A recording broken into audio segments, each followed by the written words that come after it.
नागपुर पूर्व आईपीएस अधिकारी वजीर अंसारी का doctor BR Ambedkar international convention hall में धमाकेदार भाषण। ब्यूरो चीफ इसरार अंसारी की रिपोर्ट। कौन कौन से एक्ट लेके आए हैं जिससे कि मुसलमानों को सप्रेस करने के लिए किया गया है। अभी रिसेंट तो आया है वक्त बहुत टाइम लग जाएगा इसको एक्सप्लेन करने में। इससे पहले CA/NRC आया, 370 आया, उसके अलावा UAPA मोकोका आया, उसके बाद उससे पहले ट्रिपल तलाक आया और उसके साथ साथ तमाम तरह के रॉन्ग नैरेटिव। कभी लव जात की बात करते हैं, कभी ट्रिपल तलाक की बात करते हैं। अभी उत्तराखंड में क्या करें, नकल वो मारे, उन्होंने बेईमानी करवाया, कहते हैं नकल जहाज हो गया। आप देखिए वहां पे क्या हो रहा है।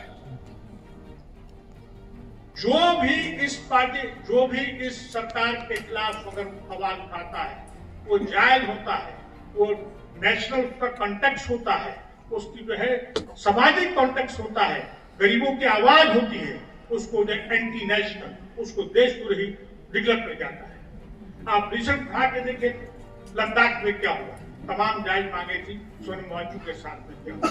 मैं इस मंच से वो तमाम चीजें मैं नहीं कहना चाहता जो ये सरकार कर रही है।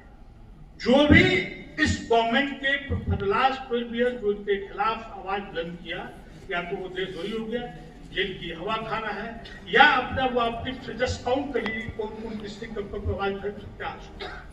यहां तक कि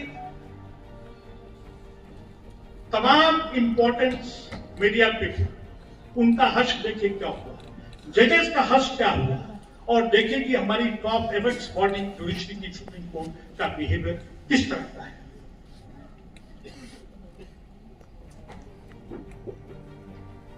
ये हमारे ऊपर ही नहीं, मैंने जैसे आपने सब कहा कि इनके RSS के पेपर में बाकायदा पकड़ा गया, उन्होंने कई मंच से बोला है। और बोला क्या है, ये बहुत दादागिरी के साथ में बेहयाई बेशर्मी को लांघते हुए कहते हैं कि अगर ये कमेटी अगर ये कंट्रोल हो जाती है तो हम SC/ST के साथ मनुस्मृति को लागू कर देंगे, हमें कॉन्स्टिट्यूशन से कोई सवाल नहीं, रूल ऑफ लॉ की नाम की कोई चीज नहीं है, आइन नाम की कोई चीज नहीं है। उन्होंने कॉन्स्टिट्यूशन को धज्जियां उड़ाई है।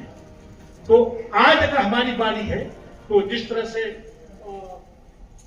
हमारे हमसे पहले मुकर्रिर मकसूद साहब ने बात कही, शायद वो मैंने पढ़ा था, और ये 1967 में फरीदी साहब ने जो हमारा जो है उसकी मशौर बनाया था, तो उसकी पूरी हिस्ट्री मैंने पढ़ा है, डॉक्टर फरीदी साहब। और ये जिक्र जो आपने श्याम सुंदर की बात कही, तो ये बिल्कुल होने जा रहा है। और ये अफसोस की बात है कि जितने सब जानने के बाद अगर हमारे बीच में अगर हमारी सियासी शऊर अगर बेदार नहीं होगी, समाजी शऊर बेदारी नहीं होगी, हमारे में अवेयरनेस नहीं होगी, तो फिर हम आने वाली नस्लों को हम अपना मुंह क्या दिखाएंगे, हम आने वाली नस्लों को क्या कहेंगे, हम क्या जवाब देंगे। ये तमाम खतरात होने के बाद हमने कभी आवाज पूरी उठाई, और एक मतलब कहने के लिए क्योंकि मैं सुनना चाहता हूँ, वो भी बता दिया कि 6 बजे के बाद ये क्योंकि हॉल बंद हो जाएगा, तो मैं चाहूंगा कि माननीय में शाम तक ज्यादा वक्त लें।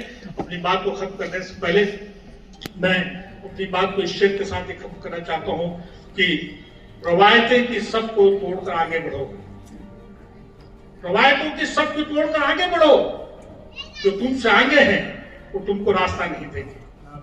मैं बामन विश्राम साहब को, बामन विश्राम साहब की टीम को बहुत बड़ा सलूट करता हूं मैं, और ये गुजारिश करता हूं कि अपनी आवाज को बुलंद करें और बामन विश्राम साहब की टीम के हाथ को मजबूत करेंगे। आप सबका बहुत बहुत शुक्रिया, थैंक यू वेरी मच। बहुत उम्दा शुक्रिया DGP साहब। वक्त कम है, अभी रिसेंट हमारे तमाम मुकर्रिरीन ने वक्फ एक्ट की बात कही। पूरा जुडिशरी सिस्टम जो है गवर्नमेंट के ब्लैकमेलिंग की वजह से, दबाव में कह लीजिए, पूरा बिका हुआ है। मैं ये बात तो मंच से बड़े दावे के साथ कह रहा हूं। वक्फ एक्ट अमेंडमेंट एक्ट में जिस तरह का खेल सुप्रीम कोर्ट खेला गया है, 10 इंपॉर्टेंट बातें उसमें थी, उसमें से एक बात भी सुप्रीम कोर्ट ने जो पिटिशनर्स थे, जो पिटिशंस के लॉयर्स थे, उनकी बात नहीं सुनी, एक तरह से नए सिरे से सब कुछ खारिज कर दिया। मैं बहुत ही हरेकली बताना चाहता हूं कि वक्त बाई यूजर्स, जैसे हमारे पले मुकर्रिम में शायद उलमा कराम से उन्होंने बात कर रहे थे कि ये अल्लाह की प्रॉपर्टी, वक्त इज ऑलवेज वक्त, अल्लाह की प्रॉपर्टी हो गई और वहां पे डिस्ट्रीब्यूट नहीं कर सकते। वो गरीब गुरबा के लिए, मजलूम के लिए, जो बहुत नादार है उसके लिए है। वक्त बाई यूजर का पूरा का पूरा गोल कर दिया। जो लिमिटेशन की बात थी उसको खत्म कर दिया गया। नॉन मुस्लिम्स के अदारे में, ट्रस्ट पे, फाउंडेशन में उन्हीं के आदमी हो सकते हैं, लेकिन हमारे वक्त में उनके सिर्फ 1/3 जो है उनके नॉमिनी होंगे। उन्होंने इलेक्शन प्रोसेस को खत्म कर दिया, तो वहां पे जो कोई मेंबर बनेगा तो वो शायद वो मेंबर हो, वो भाई मुस्लिम हो सकता है, सिर्फ डाइट मुस्लिम हो सकता है, सरकार का टट्टू हो सकता है, लेकिन मुसलमान को वफादार नहीं हो सकता है।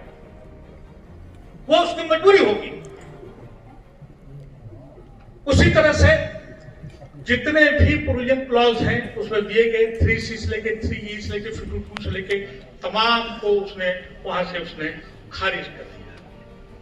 अभी तक पिछले 12 साल में, हालांकि आपके प्रधानमंत्री जी, माननीय प्रधानमंत्री नरेंद्र मोदी ने इसे हैदराबाद में कहा था कि पसमानदा मुसलमानों के साथ ज्यादती होती है, फॉरवर्ड बैकवर्ड की बात, उनके साथ इंसाफ नहीं मिल पाएगा। मैं आपके मन से, मैं इसमें भी आऊंगा, अभी माननीय पावन विश्राम सर से मैं गुजारिश कर रहा था कि सर जो आपने बात कही कि the way they are using और SC/ST brothers we should use, यानी Muslim community should use,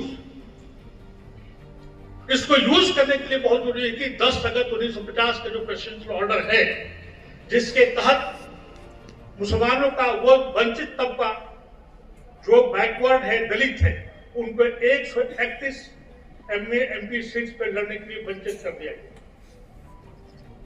MLC जो है प्रदेश में एग्जैक्ट फिगर नहीं मालूम है, एक रफ एस्टिमेट के तहत 1500 से 1600 MLA और MLC सीट पे, जैसा लोगों ने बताया कि या तो वो सीट को रिजर्व कर दिया। कोई एक बिहार के अध्यक्ष थे, उन्होंने बात कर रहे थे कि हमारे बड़ी इंपॉर्टेंट यहाँ पे मेजोरिटी थी, या तो उसको कई खंडों में खंडित कर दिया उस 500 को, ताकि वहां पे कोई मुस्लिम कैंडिडेट लड़ सके, या SC/ST को कर दिया गया। मैं इस मंच से आपसे गुजारिश कर रहा हूं मैं कि इसको प्रेसिडेंशियल ऑर्डर को खत्म किया जाए और उसके साथ साथ बड़े सिस्टमेटिक तरीके से इनका ID से, RSS का से, जिस तरह हमारे भाइयों को, बहनों को मनवाद बना रहा है, हमारे बीच में हमारे जब में मनवाद लेकर डालना है, जो बाबा साहब के बदौलत आज किसी भी SC/ST कैंडिडेट की उसके माई के लाल में दम नहीं थी जो पार्लियामेंट में पहुंच सके। किसी ने प्रेसिडेंट की बात कही, किसी मिनिस्टर की बात कही, प्राइम मिनिस्टर के खुद कहा कि ओबीसी है, ये बाबा साहब की बदौलत की बात को पहुंच गए हैं। लेकिन जब वो वहां पर पहुंच जाते हैं, वो खुद बहुत बड़े मनवादी कुचवादी हो जाते हैं। उनको कंट्रोल करने के लिए आपको, उसके लिए आपको कोई न कोई स्ट्रेटजी और वो बनाना पड़ेगा, आपको प्लान बनाना पड़ेगा।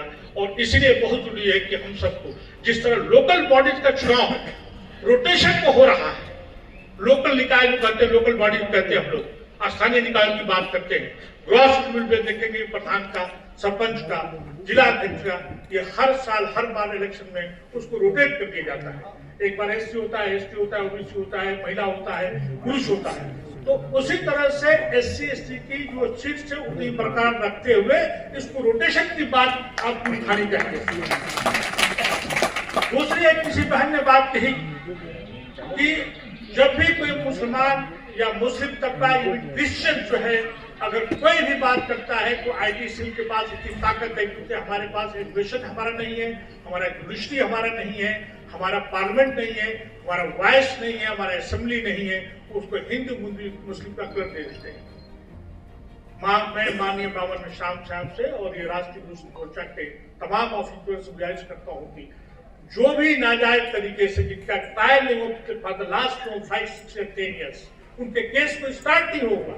हम लोग को चाहिए कि जंतर मंतर पे जाके धंधा देना चाहिए, जो हमारी आवाज नेशनल